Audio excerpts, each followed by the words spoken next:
Welcome back to our channel respect education.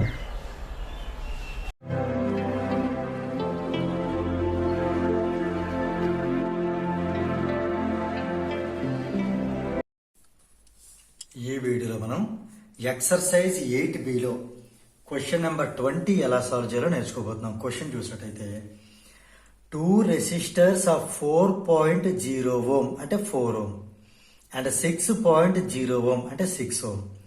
4 ohm resistor ఒకటి, 6 ohm resistor ఒకటి. These are connected A bit in series, B bit in parallel. ఈ రెండు resistors ని ఒకసారి series లోని ఒకసారి ప్యారలల్ కనెక్ట్ చేసాం with a battery of 6.0 volts అంటే 6 volts and negligible internal resistance. ఆ బ్యాటరీ ఇంటర్నల్ రెసిస్టెన్స్ ఉంటుంది, అది నెగ్లెక్టెడ్ అంటే దాన్ని అంత పట్టించుకోవాల్సిన అవసరం లేదు, దాన్ని కన్సిడర్ చేయొద్దు, అది నెగ్లిజిబుల్ వాల్యూ. అయితే for each case draw a circuit diagram and calculate the current through the battery.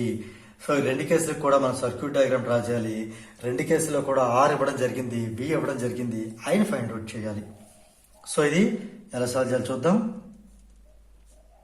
First A bit 4 ohm 6 ohm కూడా సిరీస్ లో కనెక్ట్ అయి ఉన్నాయి, అందుకని ఇది 4.0 అంటే 4 ohm, 6.0 అంటే 6 ohm. ఇక్కడ కనెక్ట్ చేసిన బ్యాటరీ 6 volts. మనకి పాజిటివ్ నుంచి నెగిటివ్ కరెంట్ వెళ్తుంది, ఇలా కరెంట్ వెళ్ళి రెండు రెసిస్టర్లు సేమ్ కరెంట్ వెళ్ళి ఇలా వస్తుంది. ఇప్పుడు ఇక్కడ మనకి కరెంట్ ఎంత అనేది మనం ఫైండ్ అవుట్ చేయాలి. అయితే ఇప్పుడు ఫస్ట్ మనకి ఇచ్చిన వాల్యూస్ ఏంటంటే వి అనేది 6 volts అవ్వడం జరిగింది. ఇక్కడ 4 ohm 6 ohm are connected in series, కాబట్టి దానికి రిజల్టెంట్ రెసిస్టెన్స్ ఎంత అవుతుంది? ఆర్ఎస్ అనేది సిరీస్ లో డైరెక్ట్గా యాడ్ చేయడమే కదా. R1 ప్లస్ R2 అంటే 4 ప్లస్ 6 అంటే 10 ohm. ఇప్పుడు V 6 volt, RS 10 ohm, మనకి I కావాలి. అంటే VIR ముగ్గురు కలిసి ఉండేది ఓమ్స్లా. ఓమ్స్లా ఏం చెప్తుంది? V is equal to IR. V అంటే 6 volts, I అంటే మనకు తెలియదు, ఫైండ్ అవుట్ చేయాలి, ఇంటూ R అంటే 10 అంటే I ఈజ్ ఈక్వల్ టు 6/10. 6/10 అంటే 0.6. 0.6. ఇప్పుడు V యూనిట్ ఏమో వోల్ట్స్ లో అయితే వోల్ట్లో ఉంటే, V వోల్ట్లో ఉంటే, రెసిస్టర్ అనేది ఓమ్ లో ఉంటే కరెంట్ అనేది ఆ సిచ్యువేషన్ యాంపియర్ లో ఉంటుంది. కాబట్టి సిరీస్ కనెక్షన్ లో కరెంట్ ఎంత అంటే 0.6 ఆంపియర్. ఇప్పుడు మనం బీబిట్ చేద్దాం. ఈ రెండు రెసిస్టర్స్ ప్యారలల్ కనెక్ట్ చేద్దాం. ఓకే, ఇప్పుడు కరెంట్ ఇలా వెళ్తుంది, 4 ohm లోకి వెళ్ళింది, 6 ohm లోకి వెళ్ళింది. ఇప్పుడు ఈ సిచ్యువేషన్ లో మనం ఏం చేయాలి? దీని ముందు ఈక్వివలెంట్ రెసిస్టెన్స్ ఫైండ్ అవుట్ చేద్దాం. యాక్చువల్గా అయితే ఇండివిజువల్ గా మనం ఈ రెసిస్టర్ కరెంటు, ఈ రెసిస్టర్ కరెంటు ఫైండ్ అవుట్ చేసి రెండు యాడ్ చేయొచ్చు. కానీ దానికంటే ఈజీ మెథడ్ ఏంటంటే ఈ రెండుకి ముందు మనం ఈక్వివలెంట్ రెసిస్టెన్స్ ఫైండ్ అవుట్ చేసేద్దాం. V అనేది 6 volt, ఇక్కడ 4 ohm and 6 ohm are in parallel. ఇక్కడ మనకి ఏమవుతుంది? 1/RP అంటే 1/R1 ప్లస్ 1/R2. ఈ రెండుకి కలిసి 12 అవుతుంది. ఇది 4 3s are 12, that 3 into 1. 6 2s are 12, 2 into 1 అంటే ఇది 5/12.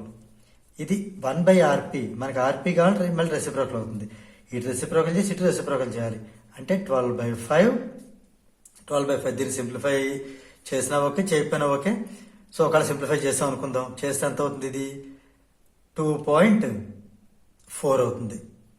So RP is 2.4 ohm.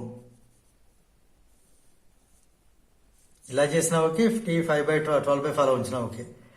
Right, ఇప్పుడు మనకి I కావాలి కదా. I కావాలి అంటే మనకి ఇప్పుడు V తెలుసు, R తెలుసు, మనకి I కావాలి. I కావాలంటే ఓమ్స్ లా మళ్ళీ ఓమ్స్ లా ఏం చెప్తోంది? V equal to IR. Right, V అంటే ఎంత ఇక్కడ మనకి?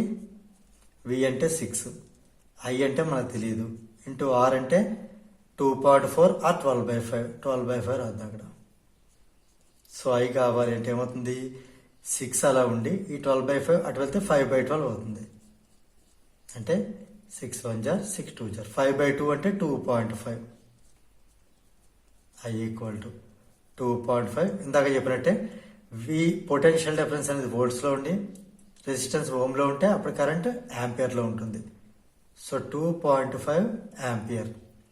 అదే ఫస్ట్ సిచ్యువేషన్లో అయితే ఐ ఎంత వచ్చింది 0.6 యాంపియర్. రైట్. అంటే ఇక్కడ ఈ రెండు కూడా మనకి సిరీస్లో కనెక్ట్ చేసేప్పుడేమో అందులో పాస్ అయ్యే కరెంటు 0.6 యాంపియర్, అండ్ ఈ రెండు కనుక ప్యారలల్గా కనెక్ట్ చేసినట్టయితే అందులో పాస్ అయ్యే కరెంటు 2.5 యాంపియర్. ఎప్పుడు ఇందులో ఉండి ఇంటర్నల్ రెసిస్టెన్స్, బ్యాటరీలో కొంత ఇంటర్నల్ రెసిస్టెన్స్ ఉంటుంది, అది నెగ్లిజిబుల్గా తీసుకున్న సిచ్యువేషన్లో. సో దీంతో మనకి ఈ ప్రాబ్లం నెంబర్ 20 అనేది కంప్లీట్ అయింది.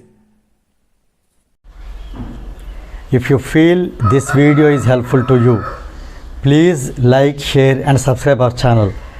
And please do not forget to press the bell button so that you will get the notifications from our channel.